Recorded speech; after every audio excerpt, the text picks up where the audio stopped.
He's played such a lover boy from the 90s, early 2000s that he's like, you know what, I'm done with that. I'm the bad guy now.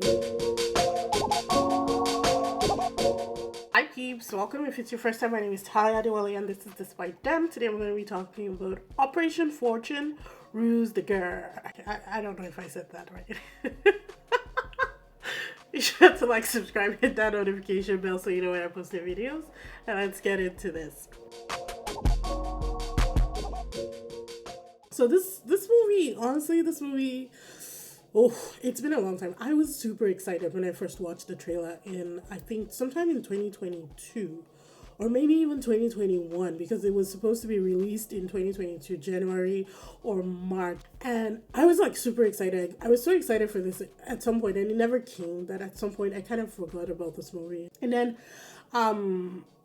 I was just chilling yesterday and I went to Prime Video and it was right there. So I watched it instantly. And I was like, when did they even release this? Like, when was it released? They didn't even announce anything. Like, there was nothing said. It's almost like they just said, okay, fine, just let it go. Everybody gets a copy or something like that. I'm going to get to why it was delayed in a minute. But Operation Fortune is a 2023 spy comedy action film directed by Guy Ritchie, which is another reason why I was excited, because Guy Ritchie is my British Quentin Tarantino, you know.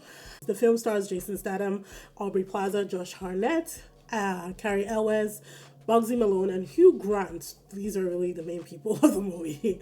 The film is about a spy, Orson Fortune, who's played by Statham, who must retrieve a stolen high-tech device before an arms dealer, who is Grant, can sell it to the highest bidder. Operation Fortune was released in international territories on January 4th, 2023, and theatrically released in the US on March 3rd. It was released digitally on Amazon Prime in the United Kingdom on April 7th, which is why obviously I found it like a day ago when I checked. So literally the day it came out was when I watched it. I didn't know that. Okay.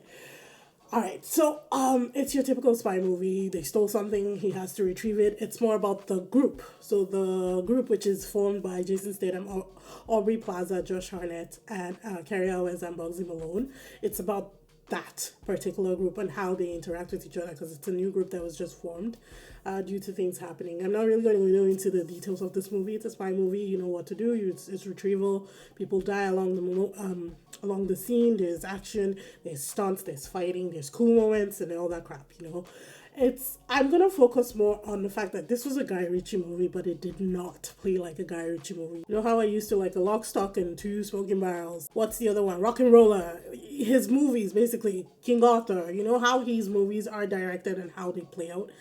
There wasn't much of that in this. So honestly, I'd forgotten that it was Guy Ritchie until I finished the movie and I saw his name and I was like, wait, what? This was very different for Guy Ritchie. Was it bad? No. I don't know that the movie will do well, not because it was a bad movie, but because I think they delayed so much in releasing this movie and it did not come out when it was supposed to.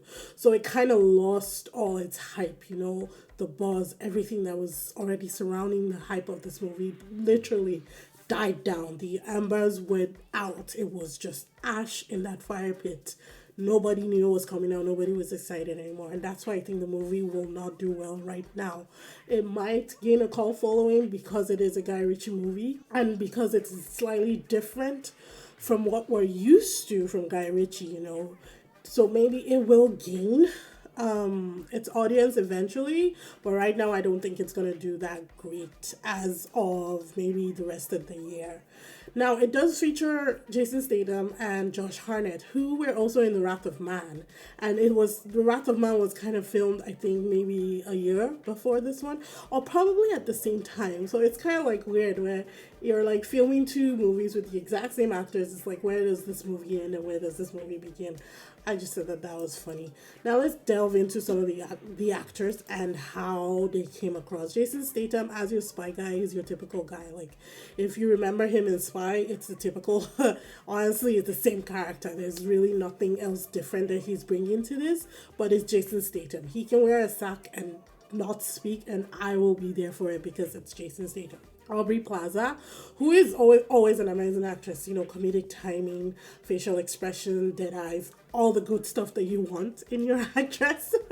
She was great in this. I really did love her character. Like, there was just enough sarcasm infused into it. The comedic timing was on point. She was hilarious, and I just loved the chemistry and her banter with Jason Statham. Hugh Grant, who is in his villain era, because I just finally watched D&D, which I absolutely loved.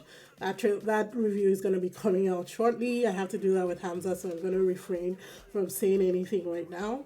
But he was also a villain in that, and he plays it so well. I think it's like he's played such a lover boy from the 90s, early 2000s, that he's like, you know what, I'm done with that.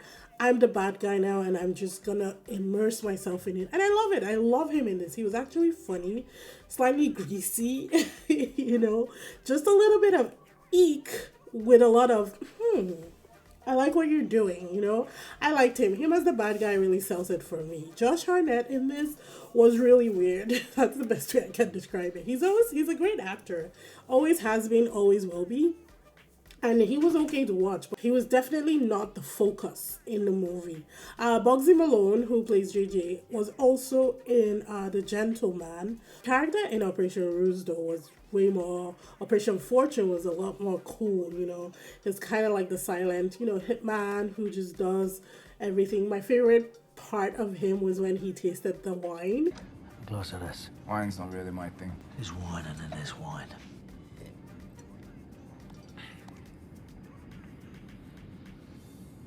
Woo. You don't put fish fat oil in a Ferrari. Woo. It makes me laugh every time. So I've seen this movie twice since I watched it yesterday. That's how much I like it, because it's a spy movie. I love spy movies. I love murder mysteries. I love things like that. Things that are exciting, that keep you on your toes. The movie itself, I would say, could have been better, because when it ended, I was like, is that the end? Are we done? Is it being set up for a sequel? Like, it just... I don't know. There's something a little lacking that I can't really put my hands on, but I still like it. That's why I've watched it twice since then. Everybody came together. Cary Elwes, it was Cary Elwes. Honestly, I don't know what to tell you about him. He played his part well. He was the handler. He did his part. He was funny. And not much else was brought to the table from his end, if I'm being honest. Standout for me was definitely Aubrey Plaza and Hugh Grant. I think the two of them were absolutely magic whenever they were on screen, and I could have watched them forever. On a scale for me, this movie will be a 7 out of 10. Not the best that Guy Ritchie has given us, but I wasn't actually mad at this tone of direction. It wasn't like the other ones that he's done. You can play a Guy Ritchie movie and I can tell you it's Guy Ritchie without actually knowing it's Guy Ritchie. That's his signature. That's his style. It's the Quentin Tarantino style. You can play a Quentin Tarantino movie and I'll be like, this has a Quentin Tarantino vibe to it. Also, Tim Burton. It's the same. They all have their signatures that they stamp onto their movies. It wasn't the same in this one. There was definitely something different that he was bringing to the table. And honestly, I wasn't mad at it. I'm not going to say that it was terrible. It was not. I was not mad at it. This movie suffered because all the buzz that was created about it died before it was released. And the reason for that was not, in fact, COVID. It was actually the fact that it was supposed to be released in January and March of 2022, but because some of the bad people in this were Ukrainian bosses, and with the fact that Ukraine was being, bombed right now and dealing with all that stuff and war, they thought that it would be in bad taste, so they pushed it. I honestly think the whole movie was just written off. If I'm being honest, I really think the studio wrote it off as bad debt and just decided to release it now because things have quieted down a little bit, not a whole lot, but a little, and they think that it will be fine, Yeah, so if you're interested in spy movies and you love Jason Statham and you want to see Aubrey Plaza shine like she usually does, be sure to check it out. It's streaming on Prime, so if you have Prime, you have access to it easy. But yeah, I will see you guys in the next one. Bye!